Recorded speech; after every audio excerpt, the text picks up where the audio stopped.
In a game like Hearthstone or Magic the Gathering, the 1-cost cards don't have to be nearly as powerful as the 3 or 4-cost cards.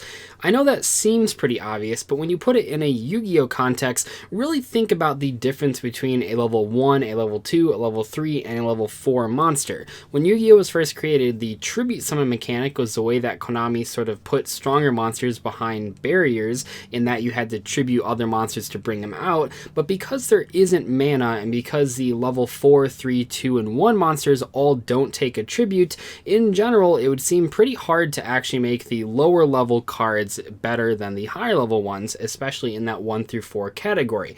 Why would you ever play a 500 attack level 1 monster when you could play a 1800 attack level 4 monster? This is sort of the question with old school Yu-Gi-Oh! And if you look at old school Yu-Gi-Oh! Decks, outside of a few cases, in general, people are playing higher level monsters, mainly at level 4, outside of a few really powerful lower level monsters.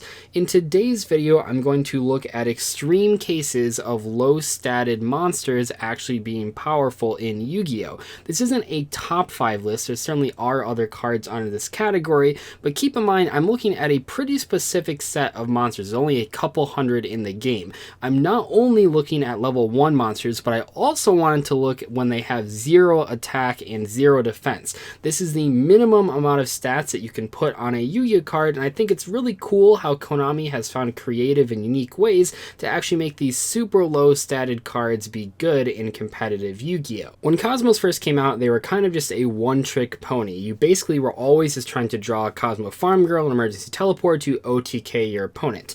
Then they got Dark Destroyer and the deck became much more viable as a competitive strategy, but it wasn't until Cosmo Tincan where we see the sort of modern version of Cosmos sort of come into the game. The reason Cosmo Tincan is so crazy, even though it's a level 1, 0 attack, 0 defense monster, is because it boosts the consistency of the Cosmos strategy by a considerable and noticeable amount. Cosmos are always a very powerful archetype with very powerful monsters, but one of the things that it's always lacked, even with the magical mallet effect of Cosmo Town, is sheer consistency in terms of your Cosmo cards. You need to have a pilot monster, you need to have a higher level monster to summon from your hand, and that creates a lot of awkward situations. Also, because of the sheer value from cards like Call of the Haunted, you really want to play those in a Cosmo strategy.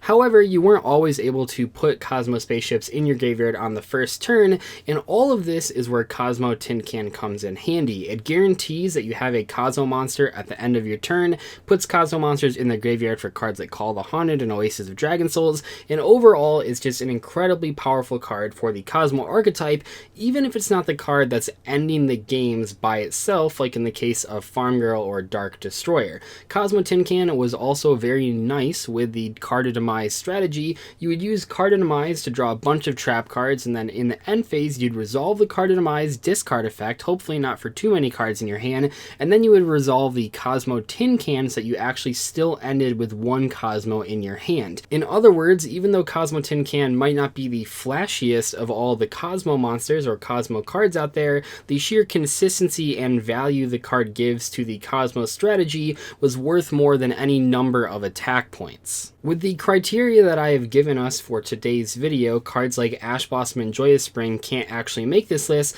but a couple hand traps still fit the 0 attack, 0 defense, level 1 criteria. Effect Veiler is one of those monsters, one of the oldest hand traps, one of the oldest usable hand traps in all of Yu-Gi-Oh!, and a card that is still seeing play in a lot of budget deck lists. It has sort of been power cupped by Infinite Impermanence, but in general, for players just getting into the game or players on a budget, Effect Filler is still an excellent choice for a variety of strategies, especially when they're going second. It's pretty straightforward. It just negates a monster effect on your opponent's turn, but that effect is actually so good in Yu-Gi-Oh! Back when Effect Filler was released, there weren't a ton of cards that interact with your opponent on their turn. Things like Max C would eventually come out, and obviously DD Crow came out prior to this, but in general, Effect Veiler sort of paved the way for hand traps being good and useful in a variety of situations. Now, I know not everyone likes hand traps, but one of the cool things about them is that they actually can be valuable without having many stats, especially in the case of a card like Effect Filler that is a level 1, 0 attack, 0 defense monster. Effect Filler also works excellent as a tuner monster when you don't need to keep it in your hand as a hand trap, and that had a lot more relevance back when it first came out, when there was just synchros, but it even still sees some relevance in 2018 in the decks that people are playing it.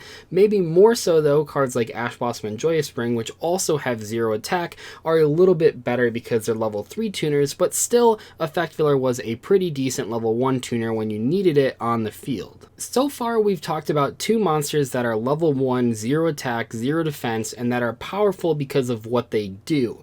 Next though, I want to talk about a card that isn't necessarily powerful because of its own effect, but more so it's powerful because it's level 1, and that's Goki Octo Stretch. Now, Goki Octo Stretch isn't actually that good on paper. The effect of it, the first effect doesn't really come up too often, and the second effect is the same effect on every single Goki monster, so it's not super crazy in that regard. What's important about this card though is that it's a level 1 monster that you can summon just by sending 1 equip spell to the graveyard with Isolde, one of the more powerful pieces of warrior support in all of Yu-Gi-Oh's history. The reason that it's so good that it's level 1 is because with Isolde you want to sort of play 1 more equip spell than the level of the monster you're trying to summon, just in case you draw an equip spell, you can still use its effects. So in the case of Octo Stretch, the decks playing this card and trying to summon it off of Isolde are gonna play usually 2 equip spells. If you were forced to play a card like Goki Headbat, you'd have to play at least 3 equip spells just in case you drew one of them, and that overall lowers the consistency of your deck. Now obviously the modern Dark Warrior deck is playing a ton of equip spells, but it's a little bit different than the full power Gokis that we saw in the TCG, which, if we're being completely honest, were a lot more successful than the current version of Dark Warrior.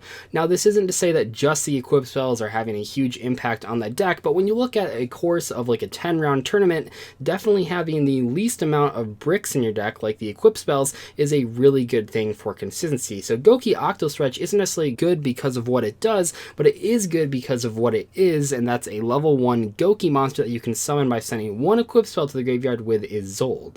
Next up, let's talk about another hand trap, just like Effect Filler, that's even worse to summon, and that's Droll and Lockbird.